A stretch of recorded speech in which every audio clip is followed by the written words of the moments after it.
Welcome to the Geniuses of Copywriting podcast, a peek into the minds and strategies of the world's greatest copywriters, marketers, and persuasion experts. And now, here's your host, Brian Casangina.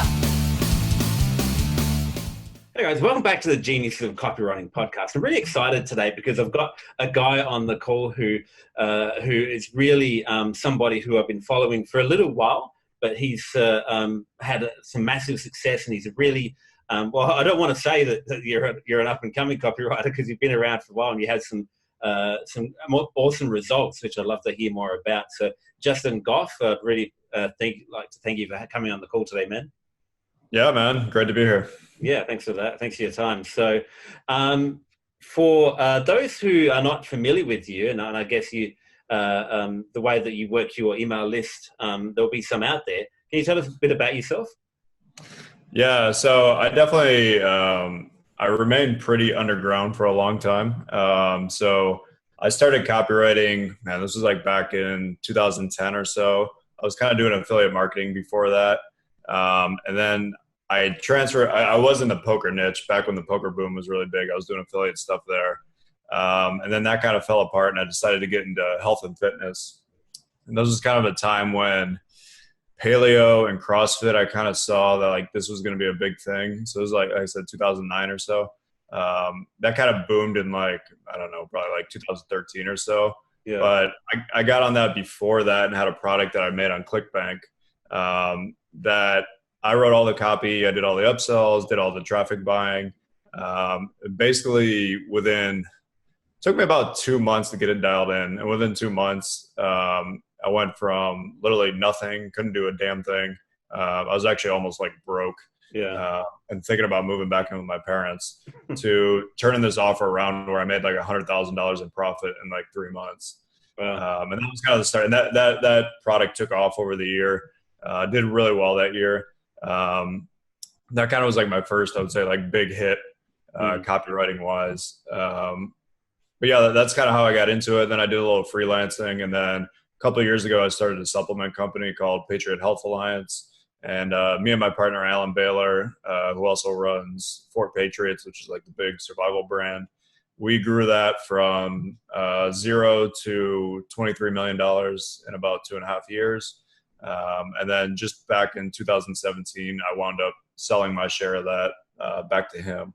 And now I kind of focus mostly on consulting, and I help other people with their copy. And then I do a couple training programs like our Copy Accelerator one, which we talked about with Steph and I know for a little bit. Yeah, that's awesome. Now, what's really interesting is like you say, you're underground, and that's why a lot of people haven't heard of you. You've had some of these amazing results. Like you've created these companies out of thin air, but you have been doing the copy and the funnels for them. So it's interesting. A lot of people call me a copywriter, and a lot of people call me a funnel guy.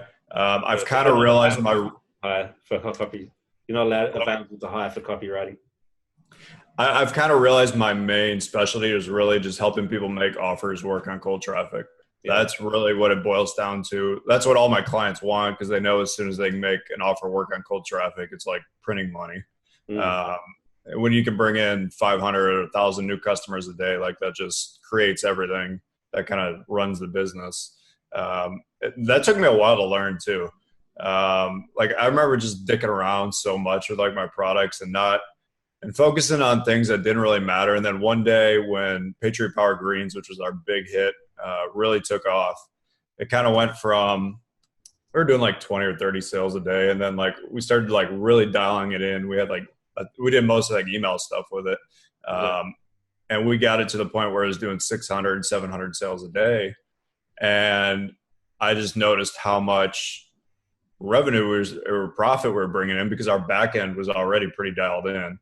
And this thing finally just clicked. I was like, oh, if I can just dial in the front end and just keep that going, like we're just going to be rich as fuck, because because the front end, the acquiring the customer is the hardest part of this business by far. Sure. But once you get that dialed in, and it just kind of dawned on me. I was like, oh, this business really, when you boil it down, is all about customer acquisition. That's really what it's about. You can fuck up a lot of other things, but if you get the customer acquisition part right, you are going to make a lot of money. Yeah, that's what I was going to ask you about, because you say you had the back end dialed in, so that was fine, and that was working. But once you nailed the front end stuff, that's when it really took off. So how does a person go about that these days? Because that's the holy grail of making any business really hum. So, but there's a lot of problems with compliance, and there's problems with monetizing these front end funnels. So what's your trick to mastering that? So it's definitely a lot more complicated nowadays. Like a couple of years ago, you hired someone like me, or you hired someone like Chris Dodd, and they wrote you a VSL, and you ran it everywhere and just ran traffic to it, and made a bunch of money. Those days are pretty much over.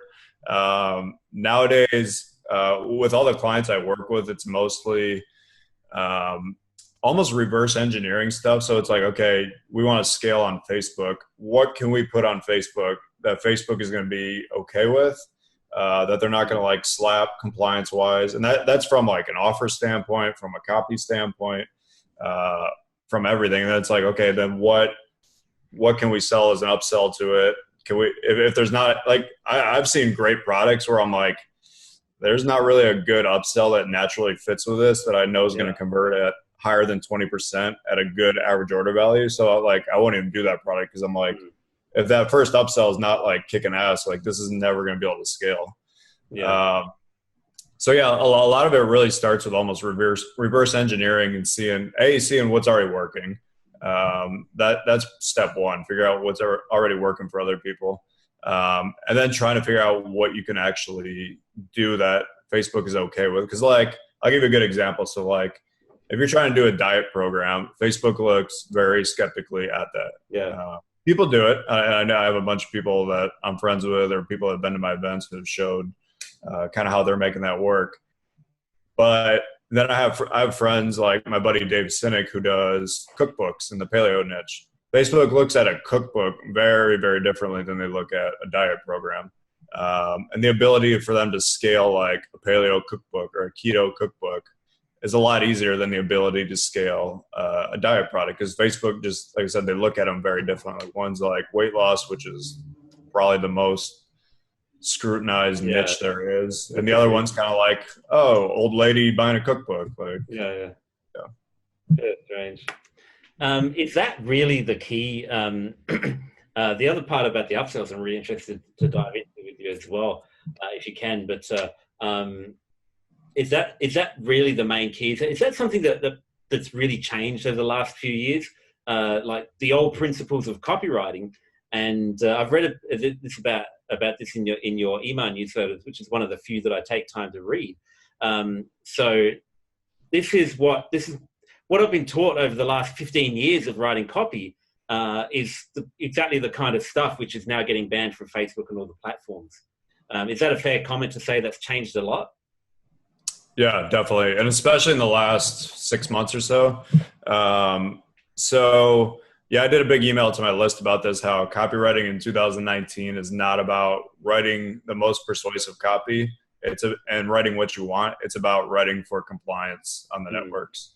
And that got a huge response from a lot of people when I wrote that, saying either people who are really good saying 100% you were dead on, and other people saying, oh shit, yeah, you're absolutely right.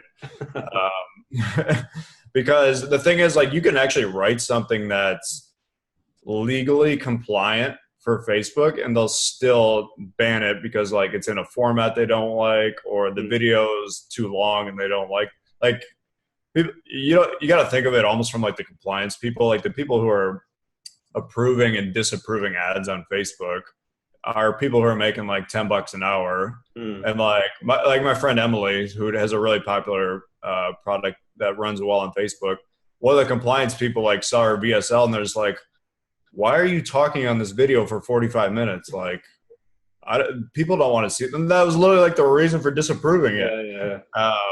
So she went back and made like a much more like gentler, like watered down version of her sales page, and her new one's actually working. But that's kind of like what's going on now, is trying to figure out how to take that hard hitting VSL that you had that was kicking ass and make what I call kind of like a watered down direct response page that Facebook is okay with. So it's like more, it's almost like a case of weak copy that runs is better than strong copy that nobody sees. That is exactly correct. And that took me actually a while too, because I would look at somebody's copy that's running on Facebook, and I'd be like, that's not like very good. And I'd be like, they could do this, and like, yeah. Eventually, I came to that conclusion where I was like, well, it actually doesn't matter. Like, as long as it's fucking working, who cares? Because that's the reality. If it works and you can pull in 300, 500 customers a day, who really cares what it says? Yeah, it's crazy. Yeah. So, but you could ramp up the persuasion on the back end, because once they're on your email list, then obviously Facebook doesn't see any of that. So that's where you could really monetize the back end there. Yeah, and actually, I exchanged a couple of emails about this with Joe Schreifer, who runs Agora Financial, which is like a $300 million company now. And he was like, 100%, he's like, complying on the front end, and on the back end, we're doing the hard-hitting stuff to our list. Yeah, that's kind of the way a lot of people are moving. Do you like to, it's kind of related, do you like to send them straight to an offer, or if you drive clicks from a Facebook ad to some piece of content which doesn't have any sales pitch on it, does Facebook like that more, or do they sort of sniff around and find the offer in there anyway?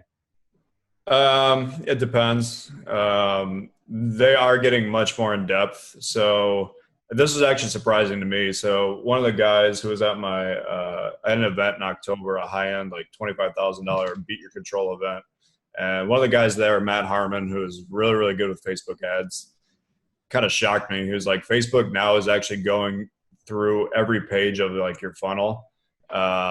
And they're actually also surveying people who buy your product and see what they experience. I've seen that. Yeah. That was shocking to me. I did not know that. But yeah, they're getting a little more. A lot of it also depends too on like how your relationship with Facebook is. Like if you're just running Facebook traffic and you don't have like an ad rep or anything, or you're not running it through an agency that's got like a good reputation, you're kind of at a disadvantage. Yeah.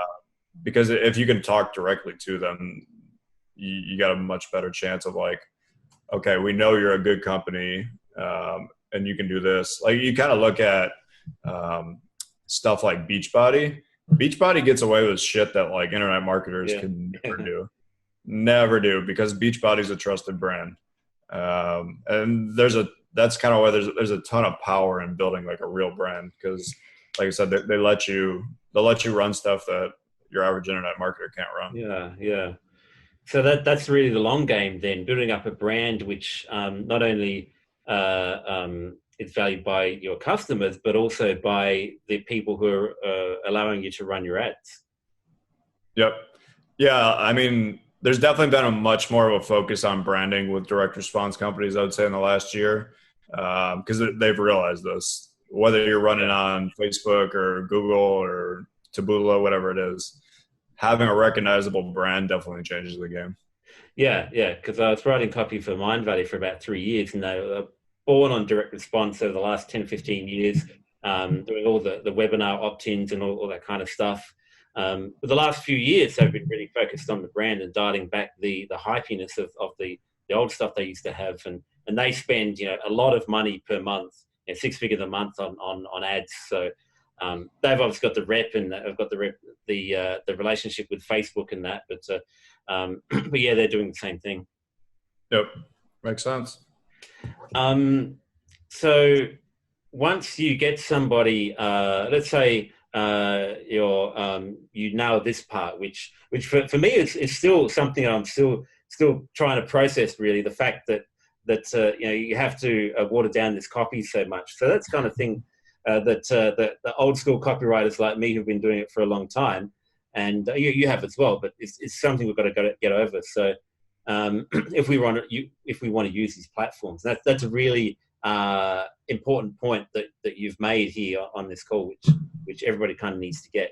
Once you've done that, if they go through your cart, the upsell is something where the upsells in my tiny funnels have been responsible for a big chunk of the revenue that I've made online. So and when you're really doing good volume, they're critical. So How do you really nail that upsell, and how important is that to your overall front end efforts?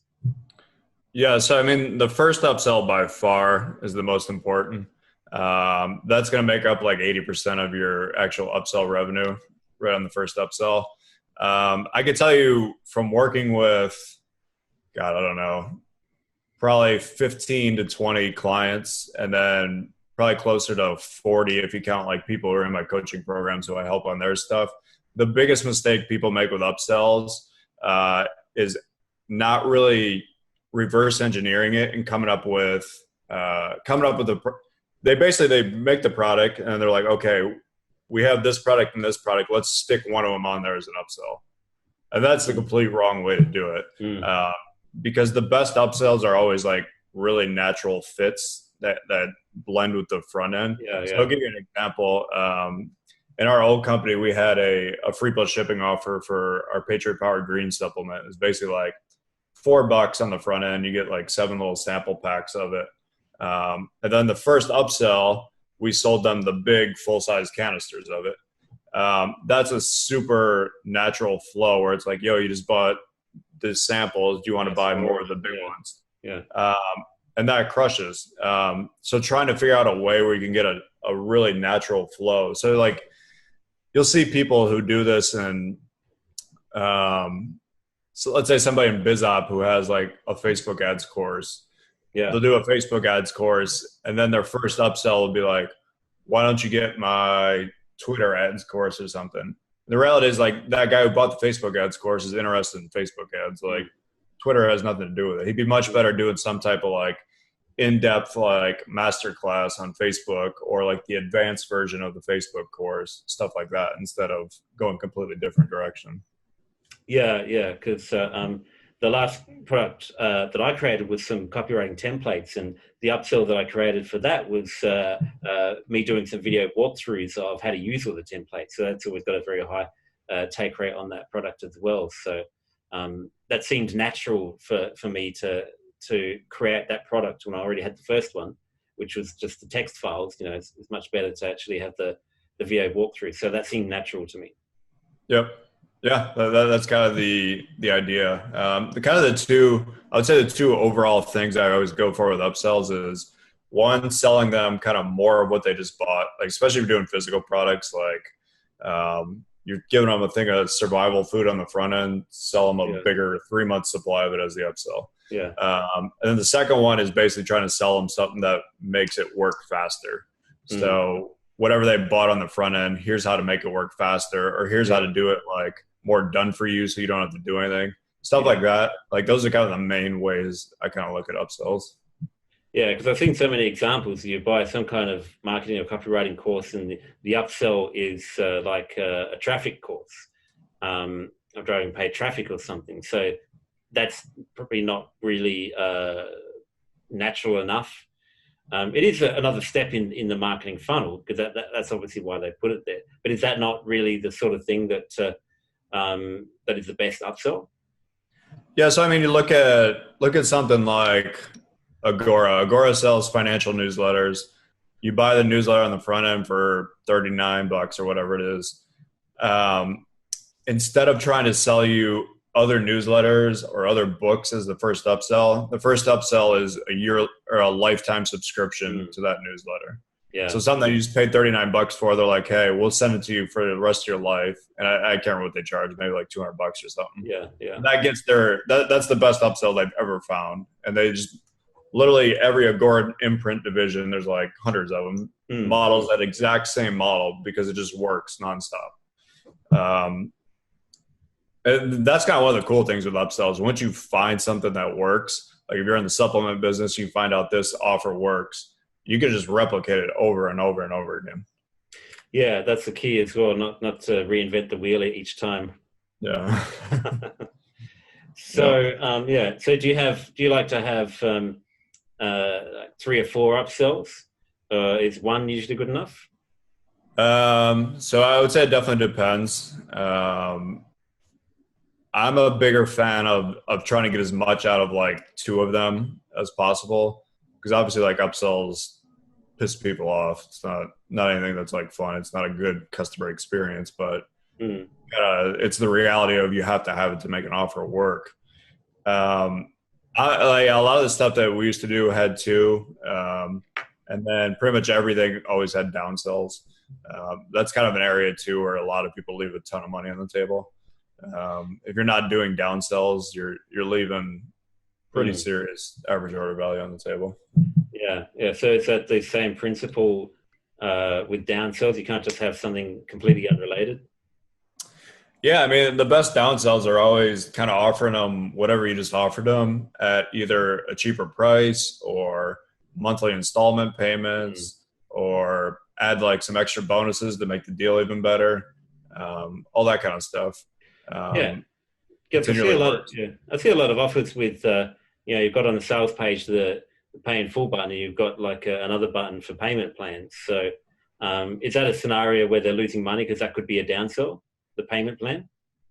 Not necessarily. I mean, if they're smart, they've tested it and realized, okay, if we add this, it helps. True. And that definitely works with higher price stuff. I mean, if something's over like $1,000, like even people who have money will take payment plans.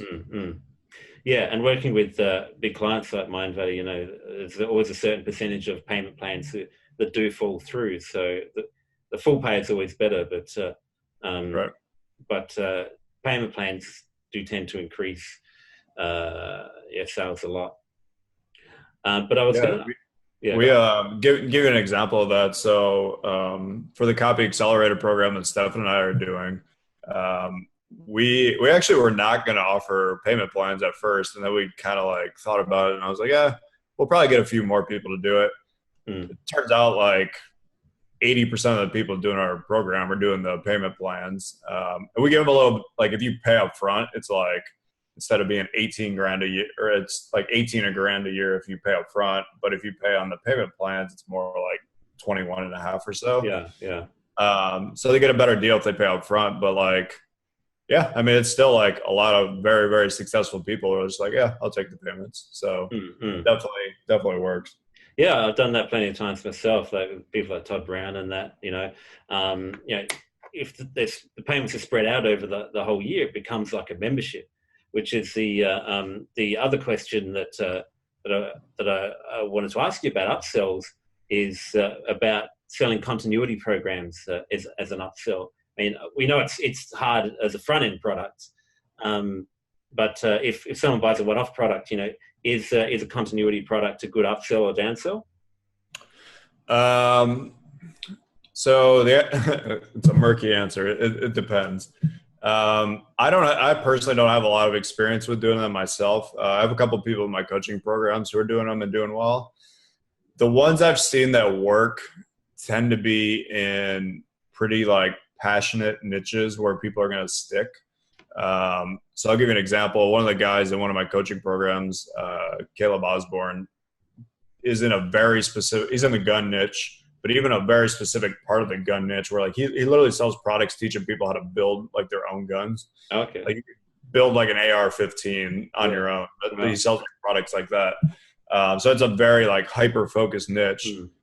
But like, so one of his upsell, he'll sell these little products on the front end, like it's like a DVD free plus shipping offer. And then his first upsell, he's basically like, yo, you bought the AR-15 one. I'm going to give you 4 more of these, how to build a pistol and a Glock and whatever all the guns are. He's like, and I'm going to give them to you for free if you join my newsletter. Whatever. He has a print newsletter that's like, I can't remember. It's like $50 to $75 a month, somewhere in there.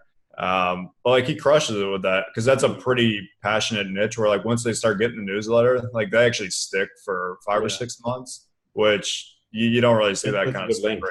Yeah.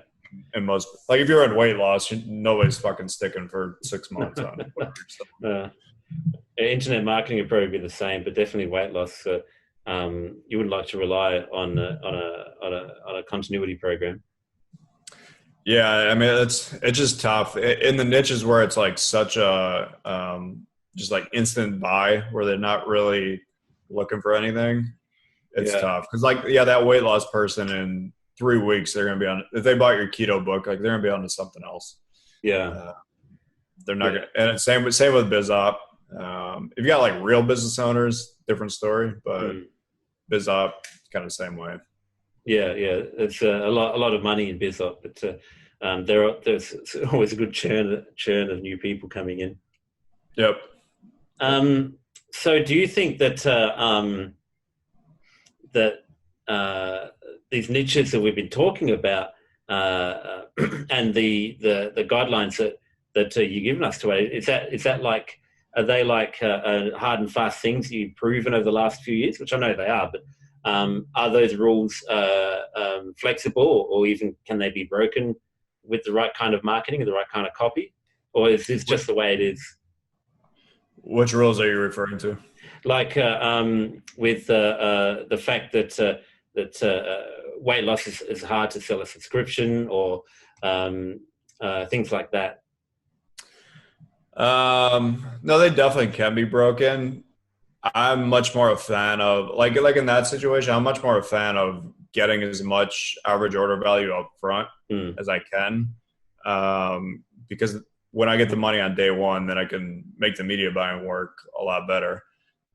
Whereas if I have to wait 3 months to break even, like that really changes the metrics.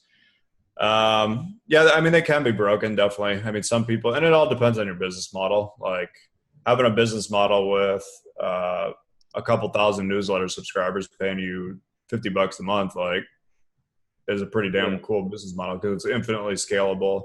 So yeah, it really, like I said, it really depends on what you want and kind of what your back end is. And yeah. But I guess the point I'm making is that the rules that can't be broken is the stuff about being compliant with Facebook, because we know now that it's better to have compliant copy that's at least running. And are there any other options? Is Facebook and Google really the only two options if you want to scale up big on traffic? Is there anything else realistic, or is it just like drops in the ocean? No, you can go the other way. I mean, I know multiple people running kind of non-compliant black hat type stuff that are doing thousands of sales a day, mostly through email and lesser known second tier like ad networks, and they're making that work. So there's definitely, you can do the same thing on like I said, on the black hat side. The problem with that, though, is obviously there's way more risk. The true scalability would come, though, from Facebook and Taboola and and Google, pretty much. Yeah. So as long as you stick with the big like brand name platforms, that's where the best bet is if you want to scale a real business.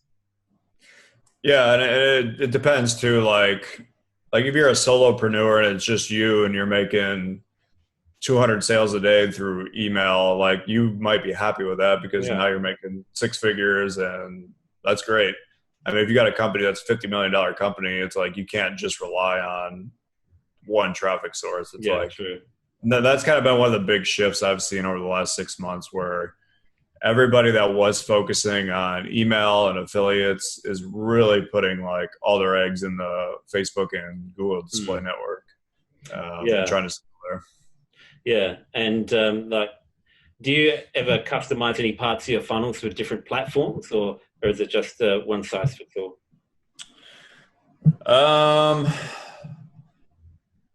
No, they're usually pretty similar. Yeah, I mean, unless you're selling something that you, as like an upsell, where like Facebook would not be. Sometimes there's stuff in terms of like if your video auto plays, Facebook might not be okay with that on like the upsell. So certain times, there is stuff that you might need to change a little bit. So Facebook knows about the upsells as well. Yes. So they don't just opt into your free stuff; they actually go through the whole thing. So if you're advertising, let's say you're selling a flashlight in the survival niche on Facebook, they're gonna not only look at your sales page, they're going to look at the next page, which would probably be your first upsell. They might look at like the page after that. They do go a little further. They're not as picky though about the pages further down the funnel from what I can tell. Like I know people who are running like quizzes. I have a couple of people in my coaching programs that are running quizzes at pretty high volume, and the landing page for the quiz and like the results page for the quiz, like some of those matter, but like past that, Facebook doesn't really care as much because they're not going to go through 15 pages and get all the way to like your last thing if you have a 12 question quiz. Interesting, yeah, but they're certainly diving a lot deeper into funnels than I ever thought that they did. Yeah, like I said, I was pretty surprised when I found that out like last October, and it was kind of a wake up call to me. Yeah, because I thought they would just see behind a landing page with an opt-in, but obviously they're catching on to what we're doing. We've got to do the right thing on all our pages. Yep. So what's one thing that just to bear in mind if you're running a funnel to cold traffic or something like that, whatever upsells you have and whatever kind of offers you have, what's one principle that people need to remember? I would say, so this is really kind of come to my mind a lot lately with, so like I said, I have two coaching programs. One has 10 people in it. The other one has about 55. And the 55 one, it's all copywriters and marketers. That's the one that I do with stuff. And this one thing keeps coming up over and over again. And it's something that people actually don't like to hear because everybody says it. And I just realized over and over, it's like people are like, what offer should I do? What do you think this copy like works? And we're giving them feedback on it. And I realize over and over again, I'm like, these people just don't have any idea who the customer is. They've never, not only do they have like a vague idea, but it's like they've never actually spoken to any of the customers in person. They've never spoken to them on the phone. They've never like read through all the customer service emails. So I'm like, if you were speaking to these people on a daily basis, you wouldn't be asking me what product should we do, or does this headline, because you would have a pretty damn good idea that like, here's what they want. Like I know from working with my clients personally that the biggest thing they want is how to make an offer work on cold traffic. It is by far the biggest thing that will change their business. It'll bring them more customers. That's what they want more than anything else. And I know that because I work with tons of companies, and it's just very obvious to me because that's what they hire me to do. So in terms of like what I offer them, it's like that's what I offer them because I know that's what they want. But a lot of people, a lot of copywriters just truly, they don't have the in-depth knowledge of who their customer is, what they really want, what's their frustration that's like pissing them off like multiple times a week. What's the pain point that if you could fix that for them, like all that stuff, they just don't know that on a deep enough level. And the cool thing is like, if you actually figure that out, if you're writing to the same market all the time, you only have to do it really like once. If you're writing for the survival market, write up a big 3-page thing of like who this customer is, what his day is like, what he's pissed off about, who he hates, what he ultimately like dreams of having, all that kind of stuff. And that completely changes the way you write copy. Yeah. I have a questionnaire that my clients get, which I ask those questions, but usually the answers, with rare exception, are just like surface level answers. So one thing I always do is try and ask if I can speak to some customers actually on the phone. And you're right. No, everyone says it, and it's that's because it's true. But nobody wants to do the work. You know, we want to sit on the beach and we want to take Instagram selfies on the beach, and we want to live the laptop lifestyle and just have money fall from the sky. But that's not quite how it works. Yeah, I mean, it was interesting because I honestly had the same thing. So I've written some copy for the survival niche, and I actually went for one of the VSLs I was doing. I went and like interviewed a bunch of them because I was doing like testimonial stuff, and being in like 3 or 4 of their houses completely changed how I thought about this market. And actually talking to him for like an hour, it just hit me like a load of bricks. I was like, wow, I'm talking so far over their heads in terms of like what I was saying. I was like, I need to bring this down and like simplify it. And like, I started to see like the survival buyer in general is like a very blue collar person who lives in Texas or the Midwest or whatever like that.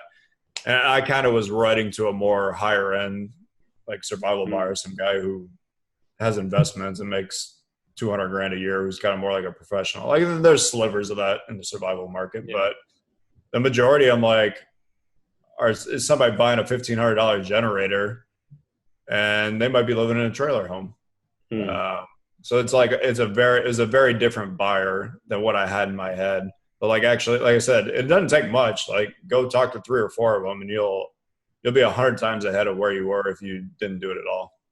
Yeah. And if you kept your copy the way you wrote it before, it just would have really struggled. It would have just tanked, because it's totally out of line with what they're thinking.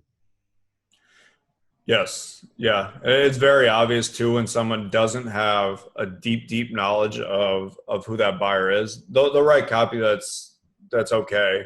But it's all like very surface level. It's not really like digging into the emotional kind of pain points that are there. That's what I like about your email newsletter. You really dive into the fine points of stuff as much as you can in one email. But that's something that I find really valuable. So I wonder if you can tell people how they can get on your email list, because I know you don't have the usual process of having a sign up form. Say, please opt in here. You don't have that. Yeah, I'm the other way. I repel people. My email list is private. You can't just opt into it. And the reason I intentionally keep it small because I actually respond to people who email me back. And it's more of like a high level thing. Like most of the people I work with tend to be higher level. I don't just take like noobs off the wire for them and like put them on here. But yeah, if anybody wants to get on it, it's justingofflist.com. You just go there and there's an application with about 6 questions, and I actually go through all the applications and see if you're a good fit. Basically, if you're a good copywriter, media buyer, business owner, in the direct response niche, I let you on the list. So right now, I got in. Yeah, you got it. Right now, I think it's like 720 people. Yeah. So a super small list. My buddy Ian Stanley always tells me that I have the most profitable per subscriber list on the planet. Oh, you would do, yeah. Yeah. So if you calculated your value per subscriber, it'd be absolutely insane. Yeah, it's pretty high. Yeah, So I'm going to chuck a link to that on the site, and if you're listening on iTunes or whatever, just go to justingofflist.com. But don't go there thinking you're going to sign up and get a free PDF that's going to gather dust on your computer like most opt-ins. This is an application process, and you will have to actually pass muster. But if you get in, it's definitely worth it. So I highly advise you go to justingofflist.com, and if you qualify, then you can get on the list. Yeah, man. It's interesting. Like it's a very high quality list in the sense that probably every big name in direct response that you would know is on there. Yeah. Craig Clemens from Golden Hippo, Joe Schriefer, my old partner Alan Baylor, Chris Haddad, David Deutsch, all the big copywriters. It's a pretty packed. What I find really cool is like when I talk about things that I kind of see happening, and then I get responses from 10, 15 people who are like running $100 million companies and are like, yeah, we see that too. Yeah. That's always cool to kind of stay on the cutting edge of like really what's going on.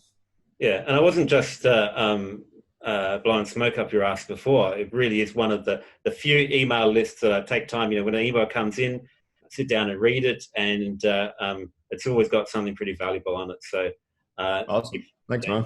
Yeah, if you can get on the list, then get on it. So I'd like to finish off by inviting you to come back another time, because one other thing I wanted to talk with you which I don't have time today, is about direct mail. So let me get this.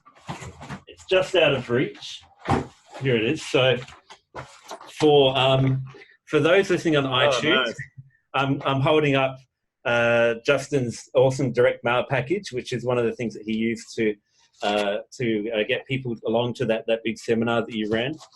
So this is one of my prized swipes now. I've had a lot of requests to do unboxing videos of that thing. I said, I'm sure he doesn't want me to expose all his marketing. But yeah, if you want to come back sometime and talk direct mail, that'd be really awesome as well. So yeah, that'd be cool. I don't have a huge amount of experience in direct mail. That was probably one of the first things I've ever done where I really just put it together from scratch. I mailed it to my whole list. Yeah. What shocked me was the response it got on social media. Like I had probably, 40 people on Facebook like take a picture with it or a video with it and like post it on Facebook. I was not expecting whatsoever. That's where I got all these requests to do an unboxing video, man.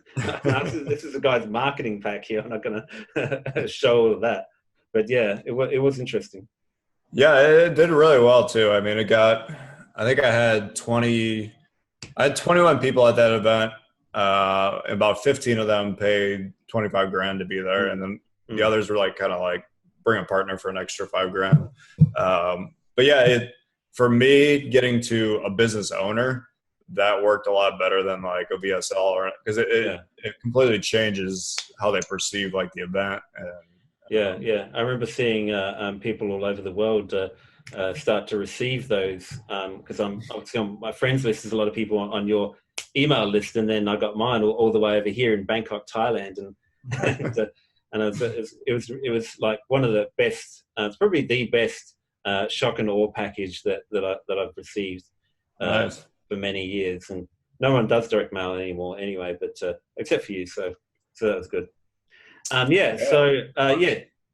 JustinGoffList.com is the site to go to. If you qualify, you can get on his list. It's an application process.